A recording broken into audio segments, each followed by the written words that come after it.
In Algebra 2, after we reviewed solving systems of equations in 2 variables, we talked about solving systems of equations in 3 variables. Now, we learned how to do it by hand, and then depending on which teacher you had, they may have shown you another method of solving this. I'm going to start with the by hand method. So when we're talking about solving a system in 3 equations, I like to label my equations 1, 2, and 3.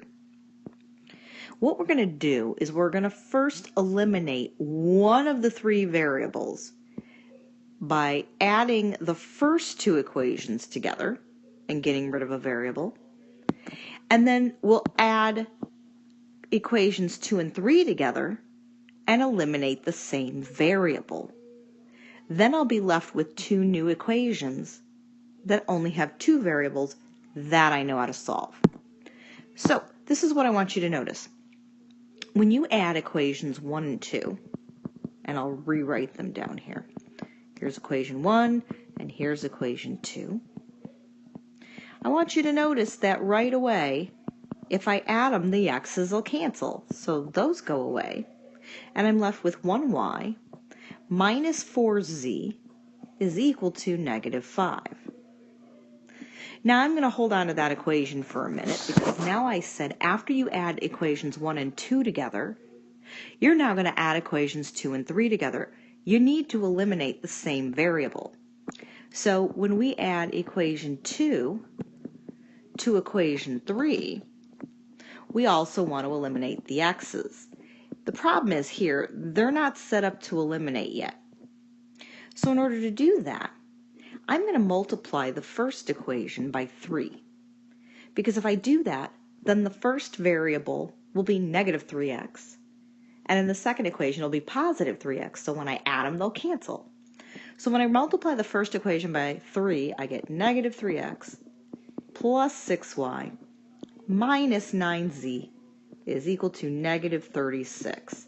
And now I'm going to add these two together. The x's cancel. I'm left with 4y minus 2z is equal to negative 6. Now I'm going to take those 2 new equations and I'm going to add them together. And I'm going to solve that system.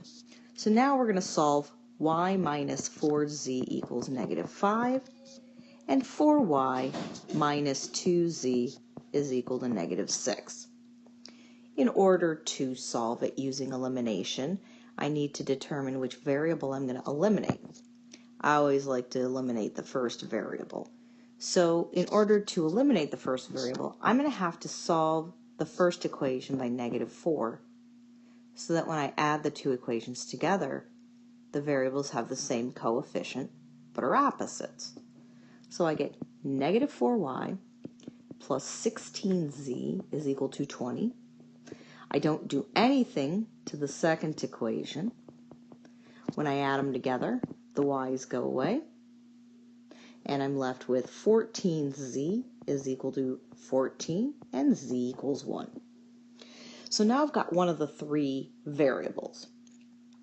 In order to get another one, I'm going to take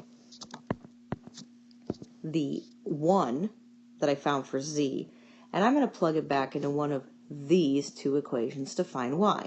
And it doesn't matter which one I pick. How about I pick the first one? So y minus 4 times z is 1 equals negative 5. So y minus 4 equals negative 5, or y is equal to negative 1. Now I know 2 of the 3 variables. The only one I don't know yet is x. So in order to find x, I'm going to plug y and z back into one of the 3 original equations. How about I plug it into the first one, the x minus y minus z equals 7. Sorry. All right, x minus y minus z is equal to 7. So I know that y is negative 1, and I know z is positive 1. And all I have to do is solve that equation for x. Those 2 negatives become a positive. When I combine like terms, they're opposites, so they cancel, and I find out x is 7. So it turns out that the solution is 7. -1, +1. That was called an ordered triplet, as opposed to an ordered pair, which is what you get when you solve a system in 2 variables. There is a graphing calculator method for solving this. Let me show you how it works. When we talked about solving systems in 2 variables, one of the methods we learned was by using something called a matrix. We can do the same thing with a system in 3 variables. The matrix is just going to be bigger. The way that it works is I'm going to only write the coefficients from each of the equations in between these brackets. So the first row of this matrix is going to be 1, -1, -1, 7. The second row is going to be -1, 2, -3, -12. And the third row is going to be 3, -2, 7, 30. You need to know the dimensions of the matrix, and I said that the dimensions were the number of rows by the number of columns. There are 3 rows and 4 columns. And we pronounce that 3 by 4, even though it looks like 3 times 4. But 3 times 4 is 12, and there happen to be 12 terms inside that matrix. Then you're going to go put this matrix into the calculator. The way you do that is you go to second x -1. That's the matrix function. You arrow 2 to the right to, I think it's edit. Yep. And then just put the matrix in matrix A. So hit enter. After you hit enter, if the dimensions listed at the top do not say 3 by 4, you just change it to 3 by 4 by hitting 3 enter, 4 enter. Every time you put a term, a number, into the matrix, you have to hit enter to lock it in. If you don't do that, then you'll probably get a wrong answer. So make sure you hit enter after each number you type in. After you type all the numbers in, you're going to do second mode, that's the quit function, and go back to the home screen. And then you're going to hit second x -1 again, but this time you're only going to arrow 1 to the right to math, and you're going to scroll down until you find option B, which is RREF, and then hit enter. So that RREF with the open parentheses opens on your home screen. Now you're going to go into matrix a third time. But this time, you're just going to hit enter twice once you enter the matrix program. So what ends up happening is, next, your home screen says RREF matrix A, and then it gives you an answer below it that's in a matrix. You should see this on your screen. What I want you to notice is that the last column, well, that's our solution.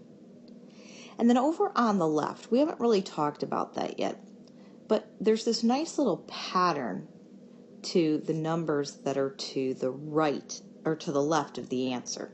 It's 100010001. You see the little ones on the diagonal there? That's called the identity matrix, and as long as you get the identity matrix, then the last column is your solution.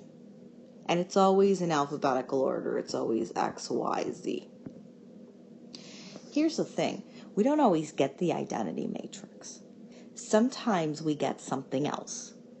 And if we get something else, well, there are 2 other things that can happen when you solve systems of equations. You could get a solution, but we also could get infinite solutions. Many solutions was another way we called it. Or we could get no solution. I wonder what that would look like on the graphing calculator if that were to happen. Here is an example that's going to end up resulting in no solution, and I want to show you what it looks like on the graphing calculator.